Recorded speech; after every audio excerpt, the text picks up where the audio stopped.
ہی قرآن بتاتا ہے اسے مائے حمیم دیا جائے گا، کھولتا ہوا پانی، اور وہ اتنا گرم ہوگا جب پینے کے لیے چہرے کے قریب کرے گا اس سے اٹھتی ہوئی بھاپ کی وجہ سے چہرے کی کھال ادھڑ کے اس کے اندر گر پڑے گی، لیکن اس کے باوجود اس کو پینا پڑے گا۔ اللہ فرماتا ہے یہ دنیا ہی سب کچھ نہیں ہے، سمجھ لیا یہی سب کچھ ہے، آخرت کو بھول گئے، صبح اٹھے کام پہ چلے گئے، شام آئے آبادگی میں چلے گئے، صدائیں آتی رہی حی علی الصلاح حی علی الفلاح، کوئی پرواہ نہیں کی، نہ پیشانیوں نے سجدے کیے، نہ سوچوں میں پاکیزگی آئی، زندگی یوں گزار کے چلے گئے۔ ایسے نہیں، کہا ایک وہ ہوں گے جن کے چہرے شگفتہ گلاب ہوں گے، ایک وہ ہوں گے جن کے چہرے بگڑے ہوئے ہوں گے۔ اللہ اکبر، کلا اذا بلغت التراقی، یہ تو قیامت کا منظر ہے نا، قیامت سے قبل بھی ایک منظر ہے، اللہ اس منظر کو بھی بیان کر رہا ہے، کلا اذا بلغت التراقی، ہاں ہاں جب جان گلے کو پہنچ جائے گی، اے انسان تیرے اوپر وہ گھڑی بھی آنے والی ہے، وہ وقت بھی آنے والا ہے جب سانس اس ہنسلی میں اٹک جائے گا، جب سینے سے بھی سانس اوپر چلی گئی، اب ڈاکٹر بھی لا علاج قرار دے رہے ہیں کہ اب علاج نہیں رہا ہے، جان بس اب نکلنا چاہ رہی ہے، اور کہا جائے گا کوئی جھاڑ پھونک والا بلاؤ، اب ڈاکٹروں نے تو جواب دے دیا، اب سانس اٹک گئی گلے میں، چند لمحوں کی مہمان ہے، اب ڈاکٹروں نے کہا اب ہماری جانب سے لا علاج ہو گیا، اب لے جاؤ اس کو گھر یا وینٹیلیٹر پہ ڈال دیتے ہیں اس کو، بس اب ہماری جانب سے کوئی اس کا علاج نہیں ہے۔ اب گھر والے روتے ہیں، کہتے ہیں کوئی جھاڑ پھونک والا لاؤ، کوئی دم والا لاؤ، شاید وہ کوئی دم کرے تو اس کی جان میں جان آ جائے، ڈاکٹروں نے تو لا علاج قرار دے دیا۔ وَظَنَّ عَنَّهُ الْفِرَاقُ، اللہ فرماتا ہے یہ تو جھاڑ پھونک والے کو ڈھونڈ رہے ہیں، لیکن جس کی سانس یہاں اٹکی ہے وہ سمجھ گیا ہے اب موت آ گئی ہے، اس کو یقین ہو گیا ہے کہ اب موت کے لمحے آ گئے ہیں، اب میں بچ نہیں پاؤں گا، اب آنکھیں تاڑے لگی ہوئی ہیں، وَالْتَفَّتِ السَّاقُ بِالسَّاقِ، پنڈلی پہ پنڈلی چڑھ رہی ہے، جب موت آ جاتی ہے تو پھر پنڈلی سے پنڈلی لپٹ جاتی ہے، اس کو پھر جدا کرتے ہیں، اور جدا کر کے دونوں انگوٹھے باندھ دیتے ہیں تاکہ پنڈلی کے اوپر پنڈلی نہ چڑھے۔ اللہ وہ منظر بیان کرتا ہے، صاحب یہ وقت آنے والا ہے جب دونوں انگوٹھے باندھ دیے جائیں گے، جب ناک میں روئی ٹھونس دی جائے گی، جب چٹے لباس میں کفن دیا جائے گا، جب غسال کے سامنے بے بس پڑے ہوں گے، وہ چاہے یہ بازو اٹھائے چاہے یہ بازو اٹھائے، گرم پانی ڈالے یا سرد پانی ڈالے، جب بس پڑے ہوئے ہوں گے جو ہے وہ غسل دینے والوں کے، اور ناک میں روئی ہوگی اور دونوں انگوٹھے آپس میں بندھے ہوں گے، یہ محل، یہ ماڑی، یہ کوٹھیاں، یہ بنگلے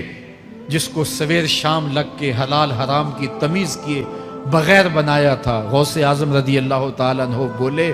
مکان بنا رہا ہے بسیں گے اور حساب تو جا کے دے گا، اور یہ تو ایک رات بھی تجھے اس گھر کے اندر نہیں رکھیں گے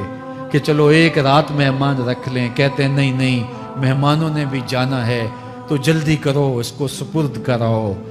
وہ تو تیرا لباس بھی پھاڑ کے اتاریں گے، خود غسل دینے کے لیے تیار بھی نہیں ہے، تجھ سے خوف آنے لگا ہے، جاندی واری ڈرونا بنے ہوتے ہاتھ نہ لاندے ڈر دے،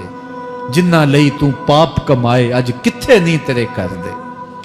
آج تو وہ تیرے ساتھ تجھے غسل دینے کے لیے آمادہ نہیں ہے۔ وَالْتَفَّتِ السَّاقُ بِالسَّاقِ، جب پنڈلی پہ پنڈلی چڑھنے لگ جائے گی، إِلَىٰ رَبِّكَ يَوْمَئِذٍ الْمَسَاقُ، اس دن تیرے رب کی طرف ہی لوٹ کے جانا ہے، فَلَا صَدَّقَ وَلَا صَلَّىٰ، اس نے نہ تو سچ مانا اور نہ نماز پڑھی، وَلَٰكِنْ كَذَّبَ وَتَوَلَّىٰ، ہاں جھٹلایا اور منہ پھیر کے چل پڑا، ثُمَّ ذَهَبَ إِلَىٰ أَهْلِهِ يَتَمَطَّىٰ، پھر اپنے گھر کو اکڑتا ہوا چلا، اولا لک فاولا ثم اولا لک فاولا، تیری خرابی آ پہنچی، ہاں تیری خرابی آ پہنچی۔ ایحسب الانسان ان یترک سدی، انسان دنیا میں یہ گمان کرتا ہے اس کو سدا چھوڑ دیا جائے گا۔ سدا عربی میں ایسے اونٹ کو کہتے ہیں جس کی مہار کسی کے ہاتھ میں نہ ہو، شترے بے مہار، جہاں مرضی جس گھاٹ سے چاہے پانی پیے، جہاں سے مرضی چارہ لے،